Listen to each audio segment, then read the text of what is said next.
감사합니다. 기도하고 말씀을 듣겠습니다. 고마우신 아버지 하나님, 은혜와 사랑을 감사합니다.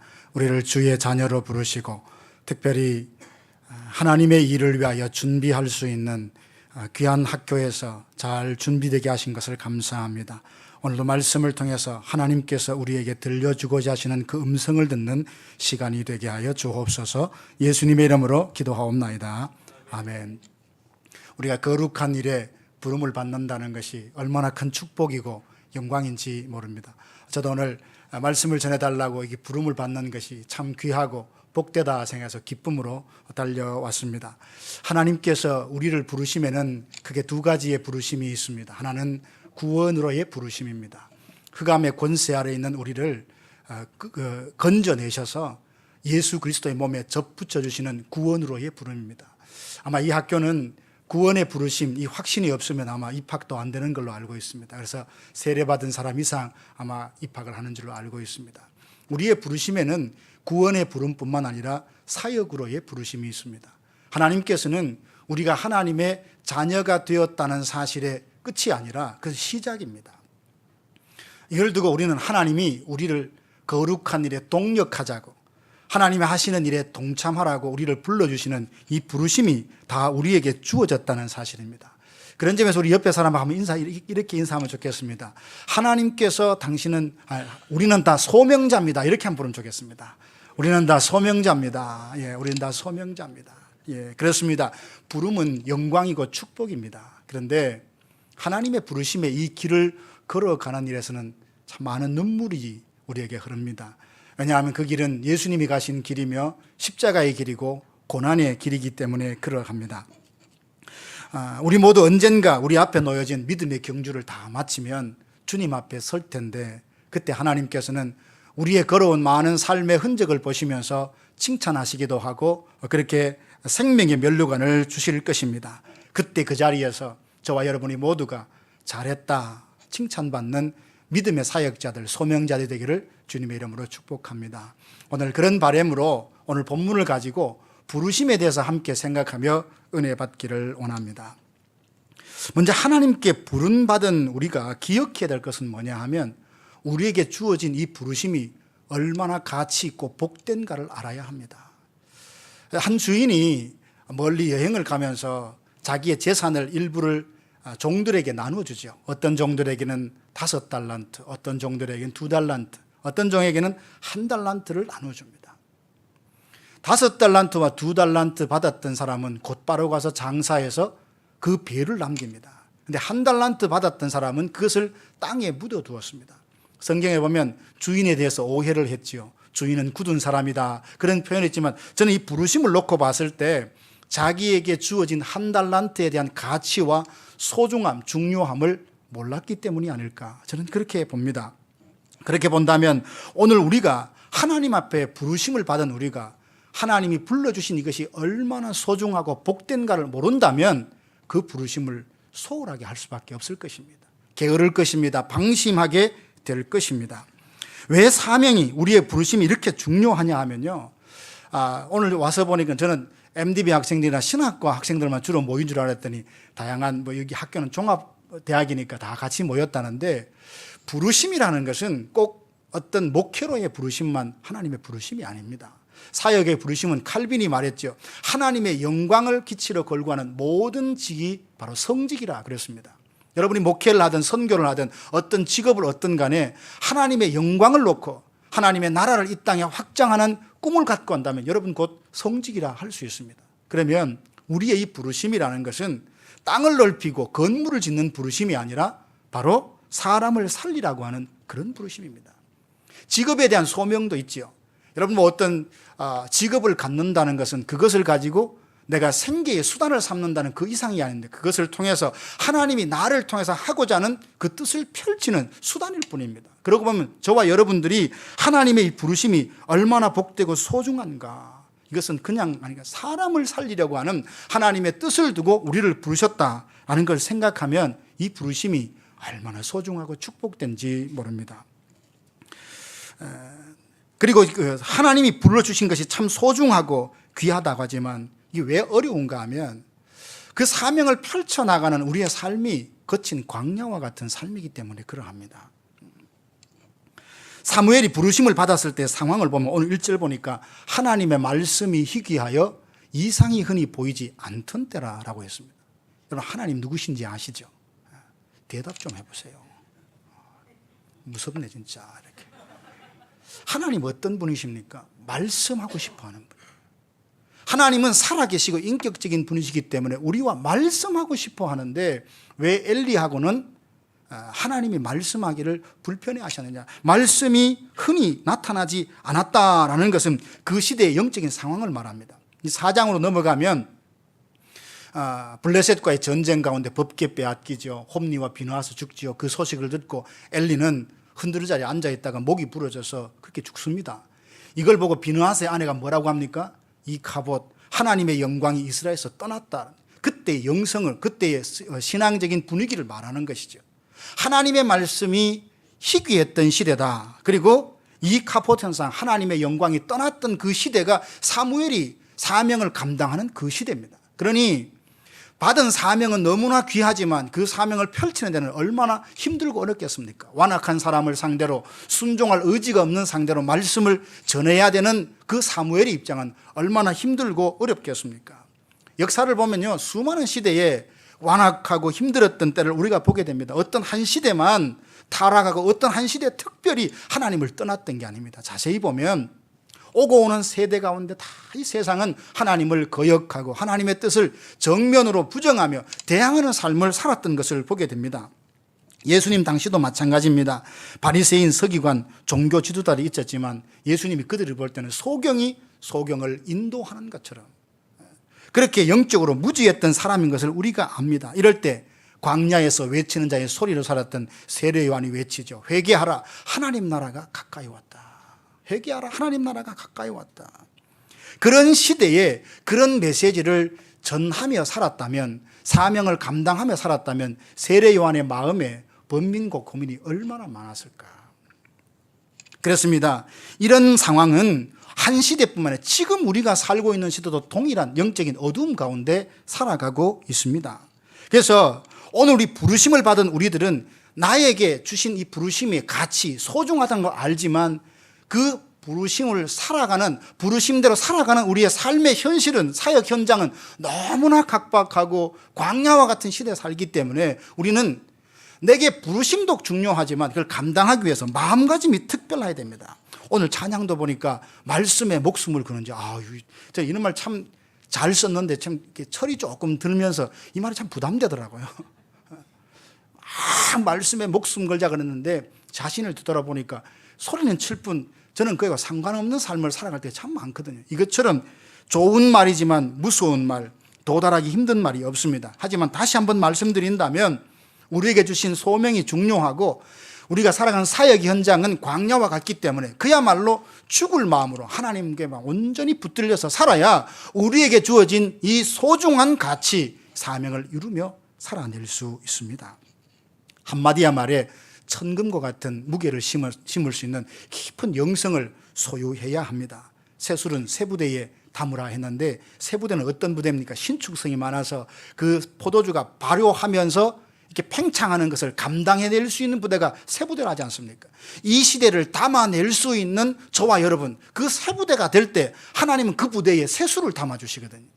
우리는 나는 낡은 부대이면서 새술을 자꾸 달라고 얘기해요. 하나님께서 그 새술을 주신다면 터져서 포도주도 부대도 다 못 쓰게 되는 상황이 되고 마는 것입니다.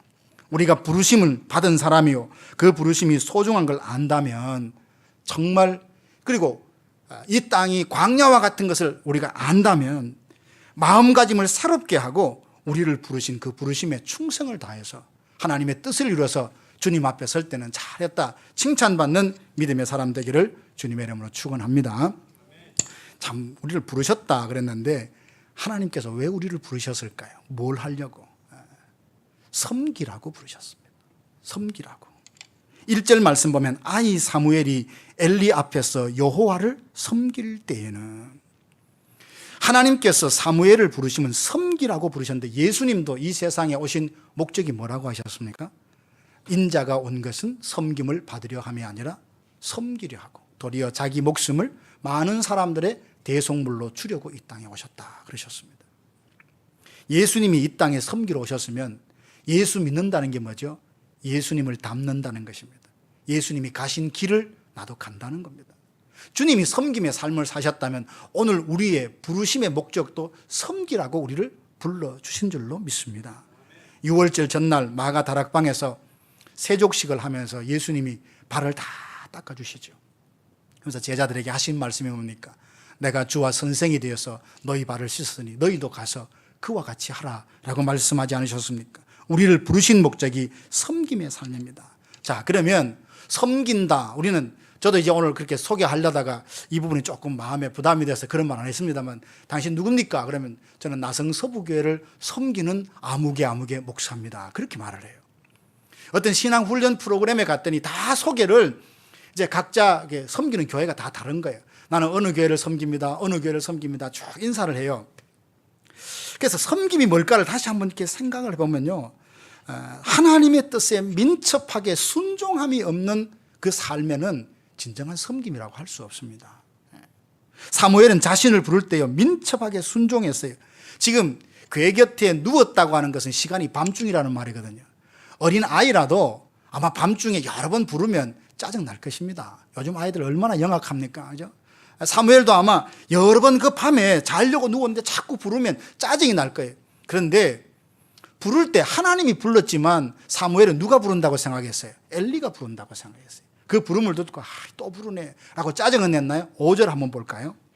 5절에 이렇게 말하고 있습니다. 3장 5절에 보니까 엘리에게로 어떻게 해요? 달려갔어. 우리가 하나님의 뜻을 분명히 알면서도 이 사무엘처럼 달려가듯 민첩하게 순종함이 우리에게 있는가? 우리는 많은 부분 하나님이 나를 설득하기를 원하시기보다 내가 하나님을 설득하려고 합니다. 하나님의 뜻이 뭔가 궁금하다 하지만 뜻이 이거다라고 말하면 거기에 아멘 하기보다 하나님 내가 생각했던 거 다르네요. 이렇게 하고 싶어요. 저렇게 하고 싶어요. 이리로 가고 싶어요. 저리로 가고 싶어요. 우리는 내가 생각했던 뜻, 내가 계획했던 것을 가지고 하나님을 끊임없이 설득하려고 합니다. 그러나 진정한 부름을 받은 하나님의 사람은 하나님의 뜻이 뭔가 궁금하고 그 뜻을 분명히 밝혀주신다면 그 뜻에 민첩하게 순종할 때 그 사람을 두고 섬기는 사람이다. 이렇게 말하는 거예요. 뿐만 아닙니다. 말씀을 받아서 이 세상으로 흘러보내는 그것이 곧 섬김입니다. 사무엘은 하나님의 말씀을 들었습니다.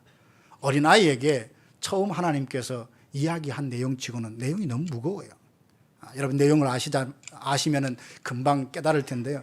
엘리 자기 스승에게 뭐라고 합니까? 하나님이 그 당신의 가정을 다 징계해서 심판하겠다는 내용이 아닙니까? 그런데 사무엘이 3장 18절 보니까 자세히 말하고. 여러분 이게 쉬울까요? 어린아이가 처음 하나님의 말씀을 들었어요. 그런데 그 내용이 뭔가 하니 자기 스승의 집안이 하나님의 말씀에 순종해서 다 멸망한대요. 그 이야기를 말하라고 그렇게 스승이 이야기를 합니다. 그 앞에서 자세히 말한다는 게 쉬웠을까요? 우리는 이렇습니다. 저는 말씀을 전하는 사람이지만 또한 하나님의 말씀을 듣는 사람 아닙니까? 그런데 우리가 많은 부분 축복의 말은요 고민 없이 할 수 있어요. 그렇지 않아요? 하나님 당신을 사랑하십니다. 잘 될 겁니다. 이건 고민 없이 누구든지 아무에게나 아무 때나 할 수 있는 말인데 정말 하나님 앞에 제대로 살고 있냐고. 우리 정말 이렇게 살아도 될까? 어떤 가슴 깊이 뭔가 내 마음을 찌르는 이런 책망 같은 말은요 정말 사랑하지 않으면 할 수 없는 말이에요. 사무엘이 고민을 했지만 자세히 말했다. 이 부분을 보면서 소명자로 살아가는 우리들이 섬긴다는 게 뭐냐 하면 하나님이 주신 말씀을 내가 그대로 들을 뿐만 아니라 그대로 전하는 삶. 이게 곧 섬김이라는 것입니다. 사실 이 사역을 감당하기 위해서 하나님의 말씀을 흘러가게 하기 위해서는 에스라가 했던 결심이 필요해요. 에스라 7장 10절에 보니까 에스라가 하나님의 말씀을 연구하고 준행하며 율례와 규례를 가르치기로 결심했다 그랬습니다. 우리 안에 하나님 말씀을 내게 주셨고 들은 말씀을 제대로 전하려고 하면 에스라와 같은 열심을 갖고 있어야 되는데 연구하는 열심, 그리고 연구해서 깨달으면 그대로 살아가는 열심, 그리고 살면서 가르치는 것입니다. 아마 우리 교수님도 더 잘 아시겠지만 여러분 모두가 마찬가지입니다. 교회에서 학생들이나 다음 세대들을 가르칠 때에 참 그게 얼마나 어렵습니까? 어떤 점이 어렵죠? 내용을 전달하는 게 어려운 게 아니라 솔직히 말씀드려서 어떤 경우에는 내가 전하고 있지만 이렇게 살자고 말하지만 내가 그렇게 살지 못하는 양심의 깨달음이 올 때가 어려운 거예요. 보여주면서 가르치지 못할 때 들은 사람은 쉽게 잊어버립니다. 강력한 설득력은 어디에 있느냐 하면 살면서 보여주면서 가르칠 때입니다. 아마 여러분들이 우리 교회 성도들이라면 아마 제가 하는 말에 대해서 설득력이 좀 여러분 약할 겁니다. 여러분 제가 어떻게 사는지 모르잖아요. 오늘 이렇게 하자 저렇게 하자 하지만 여러분 제 삶을 모르니까 하나님의 성경에서 나온 해석이라고 보니까 쉽게 그렇구나 받아들이기 쉬운데 제 삶을 가장 잘 아는 제 곁에 있는 사람은 이 말씀을 이야기할 때 정말 그렇게 살고 있나 퀘션을 먼저 달 것입니다. 사랑하신 여러분, 정말 섬기고 싶다면 우리는 하나님의 말씀이 나를 통하여 흘러가게 하는 것이 진정한 섬깁니다. 이거 기억해야 될 뿐만 아니라 오늘 제가 왜 이런 이야기 하냐 하면 여러분 성경을 한번 보시면요, 부르심을 입은 사람들은 섬기는 자라 했을 때 엘리는 나이가 몇 살입니까? 나이가 90입니다. 90세가 될 때까지 그는 성막에서 그냥 여러 가지 하나님의 일들을 했겠죠. 그죠? 섬겼겠죠. 성경에 보면 엘리에 대해서 하나님을 섬겼다 이 말이 단 한마디도 없어요. 하나님을 섬겼다는 말이 나이 90이 되어가지고 노령이 될 때까지 성막에 일을 하고 부름을 받은 그가 성경의 표현을 보면 엘리가 하나님을 섬겼다는 말이 단 한 글자도 없다고요. 근데 어린아이에 대한 부분은 어떨까요? 어린아이 사무엘은요 2장 11절 보면 그 아이는 제사장 엘리 앞에서 여호와를 섬겼더라 그랬어요. 2장 18절 보니까 사무엘은 어렸을 때 세마포 에봇을 입고 여호와 앞에서 섬겼더라. 오늘 읽었던 3장 1절도 보니까 아이 사무엘이 엘리야 앞에서 여호와를 섬길 때, 여러분 좀 이렇게 궁금하지 않습니까? 일평생 하나님의 부르심에 소명감을 느끼고 나이 90이 될 때까지 성막에서 일을 했던 그를 보면서 하나님은 단 한마디도 섬겼다고 하지 않는데 어린아이가 뭘 했다고 하나님은 계속 반복하며 섬겼다는 말을 할까요? 제가 방금 말씀드렸던 몇 가지, 그죠? 민첩하게 순종하고 하나님이 주신 말씀들을 나가 흘러가게 하고 죄로부터 돌이키는 이런 삶이 없이 그냥 부단히 일만 하는 것은 하나님 볼 때 일한 사람이지 섬긴 사람이 아닐 수 있다는 거예요. 저는 이게 굉장히 충격적이었어요. 나는 하나님을 섬긴 사람일까? 설교합니다. 기도합니다. 신방을 합니다. 권면합니다. 상담을 합니다. 가르칩니다. 수많은 일들을 합니다.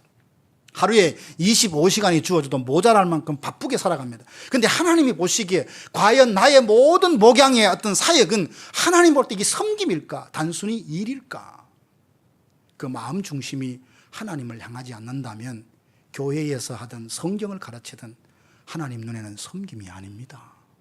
이게 두려운 거예요. 오늘 찬양했죠. 여러분 공부하고 무슨 일을 하잖아요. 주일 되면 돌아가서 다 이렇게 교회를 사역할 것입니다. 그런데 중요한 건 뭐냐 하면 여호와는 지식의 하나님이라 행동을 달아보신다 했잖아요. 우리의 모든 일들이 교회를 위해서 하나님을 산다는 그 모든 일이 하나님의 저울대 위에 섰을 때 그게 섬김이냐 아니냐는 것은 하나님이 판단할 문제입니다. 굉장히 두려운 문제 아닌가요? 사랑하는 동역자 여러분, 우리 모두가 하나님의 이 부르심을 입은 사람으로서 주님이 인정하는 진정한 섬김이들이 되기를 주님의 이름으로 축복합니다. 세 번째로 생각하고 싶은 것은요, 섬기고 싶은데 섬기려면 힘이 있어야 되죠. 에너지가 있어야 되잖아요. 무슨 힘으로 섬길 수 있겠습니까? 하나님으로부터 힘과 지혜를 공급받을 때만이 하나님이 기뻐하시는 섬김이 가능합니다. 우리는 그렇습니다. 누가 있으면 사역이 가능하고, 그죠? 무엇이 있으면 사역이 가능하고 어떤 조건이 되면 내가 일할 수 있습니다. 그 말을 하나님이 들으실까요? 안 들으실까요? 그것도 너무 어려운 거 물었나요? 제가 우리 말하는 거 하나님 들으시죠? 근데 이렇게 말합니다. 이것 좀 해봐. 하나님이 사명을 주셨어요. 누가 있어서 이것이 가능하다고 나에게 맡기십니까? 무엇이 내게 있다고 이것을 하라고 하십니까? 이런 조건에서 어떻게 이 일을 하라고 하십니까? 라고 말한다면 그 말을 누가 들어요? 하나님이 들으신다고요. 여러분이 하나님이라면 마음이 어떨까요? 하나님이 전지하시고 전능하시다고 어린아이에게 물어도 다 대답을 합니다. 그런데 우리는 뭡니까? 하나님 외에 내가 생각하는 도울 만한 사람, 그럴듯한 사람, 어떤 재능 있는 사람, 열심 있는 사람이 내게 있어야 나는 섬길 수 있습니다 라고 말하는데요, 그거 아니에요. 정말 섬길 수 있는, 끝까지 섬기게 하는 그 힘은 하나님으로부터 와요. 하박국 3장 17절에서 19절 여러분 잘 아시죠? 비록 무화과 나무가 무성치 못하며 포도나무에 열매가 없으며 감람나무에 소출이 없으며 밭에 먹을 것이 없으며 우리의 양이 없으며 외양간에 소가 없을지라도 없다 이게 너무 많아서 가만히 정신이 왔다 갔다 할지 모르지만 이 없다는 건 뭐냐 하면 불편하다가 아니라 생존이 어렵다는 말입니다. 이거 없고 저거 없고 그러면 이것도 없네 저것도 없네가 아니라 정말 이게 없으면 생존이 불가능한 상황입니다. 그런 상황에서 어떻게 기뻐하고 그런 상황에서 어떻게 하나님을 섬길 수 있어요? 하박국이 이렇게 말합니다. 나는 여호와로 말미암아 즐거워하며 구원의 하나님으로 말미암아 기뻐하리로다. 자기 상황은 아무것도 없어요. 생존이 힘들 만한 상황에서도 하나님 때문에 즐거워한다고, 하나님 때문에 기뻐한다고, 하나님으로 인하여 주시는 힘과 능력을 공급할 때 진정한 섬김이 거기서 나타나는 것입니다. 사랑하신 여러분, 잘 섬기고 싶고 그 섬김이 하나님 앞에 인정받고 싶다면 그 무엇보다 하나님 앞에 엎드려야 합니다. 하나님 주시는 힘을 받아야, 주님 주신 지혜를 받아야 하나님이 인정하는 섬김이 가능하게 됩니다. 사랑하신 여러분, 뭘 하려고 하는데 아무것도 없습니까? 혹시 MDB 졸업생들이 있습니까? 개척하고 싶은데 사람도 없어요. 소위 말하는 경제력 있는 사람도 없어요. 도와주겠다는 장소도 없어요. 아무것도 없어요. 그런데 하나님 자꾸 새롭게 시작하라고 마음 든다면 여러분 어떻게 해야 됩니까? 하나님 왜 이러십니까? 하나님 정말 너무하신 거 아닙니까? 그게 아니라 앞이 보이지 않는 내 삶의 현실에 도대체 바다를 갈라서 길을 내시려고 이 기회를 나에게 주십니까? 하나님 도대체 내가 눈앞에 보이는 현실은 아무것도 없는데 이 거친 광야밖에 없는데 이 광야 같은 길에 꽃을 피우시고 샘솟게 하시는 전능하신 구원의 역사를 펼치려고 나에게 이 축복을 주십니까? 이렇게 생각하는 사람이 있다면 여러분 어떻게 생각합니까? 저거 미친 거 아니야? 제정신이야? 베드로가 감옥에서 성도들이 구원해 달라고 막 기도하죠. 와서 놓고 합니다. 로데라는 계집아이가 야 베드로가 왔다니까 기도하던 사람이 뭐라고 대답했는지 아시죠? 너 정신 나갔구나. 너 미쳤구나. 감옥에 있는 베드로가 어떻게 온단 말인가? 여러분, 하나님 나 섬기게 해주세요. 하나님 나 어떻게 하겠어요? 하나님이 주셨습니다. 그런데 내가 생각하는 사람, 내가 생각하는 조건, 그게 안 됐다고 해서 일이 안 됩니까? 그렇지 않아요. 하나님은 마음에 뜻하시면 길을 내시는 분 아닙니까? 여러분 믿습니까? 네. 하나님 한 분으로 나는 만족합니다. 이 믿음이 우리에게 정말 필요합니다. 우리의 삶의 현실은요, 너무나 아까 말했던 거친 광야와 같아요. 영적인 투지가 있어야 되는데 그 투지는 어디서 옵니까? 하나님 한 분만 있으면 된다라고 하는 이 믿음이 영적인 투지예요. 이거 하나 가지고 나가면 아무것도 없어요. 바다밖에 없습니다. 그런데 거기에 발을 디디면 바다가 갈라집니다. 누가 이런 신기한 걸 경험합니까? 하나님만 믿고 발을 물에 담그는 사람, 요단강에 발을 담그는 사람에게 하나님의 그 기적을 주시는 것입니다. 제 이야기에서 죄송합니다만 사역을 하다 보니까 되게 지칠 때가 있잖아요. 그렇죠? 그래서 어떤 영성 프로그램에 갔는데 자신을 두고 이렇게 기도하게 하는 시간이 있었어요. 근데 이제 불을 다 꺼놓고 음악이 잔잔히 들리는데 기도하면서 마음에 그 멘트 속에 시편 23편을 그냥 낭송하더라고요. 아마 그때는 이제 매뉴얼대로 이때는 이 시편 23편을 낭송해야 된다. 아마 그렇게 매뉴얼이 있을 거예요. 근데 듣는데 제 마음에 그런 하나님의 음성이랄까요? 깨달음이죠. 여호와는 나의 목자시니 내가 부족함이 없으리라. 그 말에 야 사랑하는 아들아, 나 하나로 너는 만족할 수 없느냐? 내가 너를 한 번도 떠난 적이 있느냐? 내가 너를 한 번도 잊은 적이 있느냐? 내가 한 번도 너를 외면한 적이 있느냐? 사람이 떠나고 상황이 힘들다고 낙심돼? 너는 나 하나로 만족할 수 없어? 내가 너에게 그것밖에 안 돼. 이 말씀으로 마음이 오는 거예요. 얼마나 하나님 앞에 죄송하고 눈물이 솟는지요. 사랑하신 여러분, 하나님 시시한 분 아닙니다.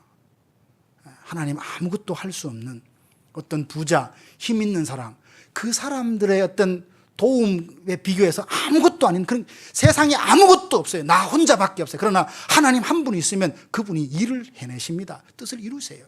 그 투지를 가지고 이 땅에 살아갈 때만이 우리는 제대로 섬김이 가능합니다. 교회에서 보니까요, 오늘 섬긴다 했다, 내일 못한다 했다, 그 다음날 다시 전화해서 섬기면 안 돼요. 하루에도 천국과 지옥을 계속 이렇게 업다운하는 사람이 그렇게 많아요. 그 사람들은 뭡니까? 누가 있어야 할 수 있고, 무엇이 있어야 할 수 있고, 예산이 있어야 할 수 있고, 아니에요. 하나님이 뜻만 있으면 하나님은 길을 내십니다. 그 일이 가능하게 하셔요. 하나님으로부터 오는 힘, 하나님으로부터 능력, 그 지혜를 받을 때 진정한 섬김이 가능합니다. 여러분, 섬기라고 부르심을 받았을 텐데 끝까지 하나님 앞에 엎드려서 주님 주신 힘으로 가능하다는 이 확신 가운데 사시기를 주님의 이름으로 축원합니다. 한 가지만 더 말씀드리면, 부름받은 사람이 기억해야 될 것은 소망입니다. 소망. 오늘 여기 3절 말씀에 한번 볼까요? 하나님의 등불은 어떻게 됐다고요? 아직 꺼지지 않았다고 했어요. 하나님의 등불이 뭘까요? 소망이에요.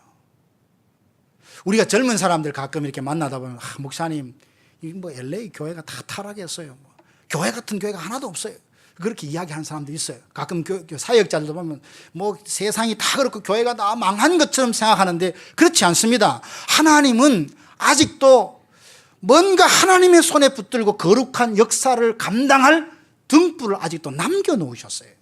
부르심을 받은 하나님의 사람들, 이 소망을 볼 줄 알아야 합니다.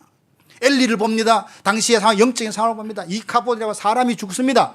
법궤가 빼앗겼어요. 그렇지만 하나님은 어떻게 돼요? 그 나라와 그 민족, 그 성막을 향한 등불을 끄지 않으셨습니다. 여러분 삶 가운데 살다가 보면 사람이 떠납니다. 재물이 떠나요. 건강도 떠납니다. 그럴 때 나 혼자구나, 나는 이제 소망이 없어. 아니에요. 여러분의 코에 호흡이 남아있는 한 하나님의 소망의 등불은 여전히 아직도 남아있는 줄로 믿습니다. 그거 붙들고 기도해서 하나님의 기름 부으시 있으면 그 작은 등불이 온 전력을 태우는 활활 타오르는 불로 그렇게 하나님이 세워줄 때가 반드시 있을 것입니다. 그래서 부르심을 받은 이 소명자들은 소망을 볼 수 있어야 합니다. 포로 중에 있던 유다 백성들을 보니까 소망이 없는 거예요. 예레미야가 70년 되면 돌아온다 했지만 결국 금방 돌아올 줄 알았는데 가만히 보니까 돌아가려고 하면 그런 일을 주도할 만한 두각을 내던 지도자가 있어야 되잖아요. 정치 지도자도 안 보여요. 종교 지도자도 안 보여요. 사람들이 절망합니다. 이거 이제 어떡하나. 그발 강가에서 예루살렘을 보면서 수양버들에 걸어놓고 그렇게 웁니다.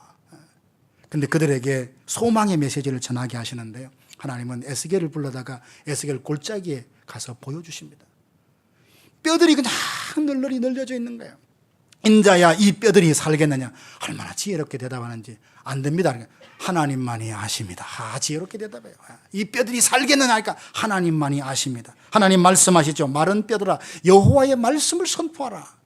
사방에 있는 생기야 이 죽음을 당한 자에게 불어와서 다시 살아나게 하라라니까 그 마른 뼈가 어떻게 됐습니까? 강한 군대로 일어났지 않습니까? 이 마른 뼈들은 곧 소망을 잃어버리는 이스라엘 백성, 유다 백성들을 말해요. 하지만 그들에게 말씀이 전해지고 성령의 능력이 임했을 때는 언젠가 강한 군대로 일어나겠다라는 소망을 에스겔이 가졌고 에스겔이 그 민족들에게 그것을 전하게 하셨습니다. 사랑하시는 동력자 여러분, 오늘 말씀을 듣고 우리 마음속에 그거 하나 기억하고 가십시다. 우리 모두는 하나님이 불러주신 소명자다. 꼭 목회가 아니라도 선교가 아니라도 내 삶의 어떤 직업이라도 하나님이 나에게 주신 이 부르심이 있다는 걸 알고 왜 부르셨느냐? 섬기라고 주셨다. 끝까지 섬기기 위해서 어떤 사람은 나이 90이 될 때까지 성막에서 많은 일을 했지만 하나님이 섬겼다는 인정 한마디, 그 단어 한마디 안 쓰는데 어린아이에게는 섬겼더라 반복하는 것처럼 저와 여러분들이 어떤 일을 하든 하나님이 인정하시는 섬김이 되길 바라고 끝까지 감당하기 위해서 하나님만 믿읍시다. 사람이 있으면 좋지요. 물질이 있으면 좋지요. 조건 되면 좋지요. 하지만 하나님이 없는 그 많은 것은 아무것도 아닙니다. 타다 남은 부주깽이 같은 거예요. 그러나 내 눈에 아무것도 없어요.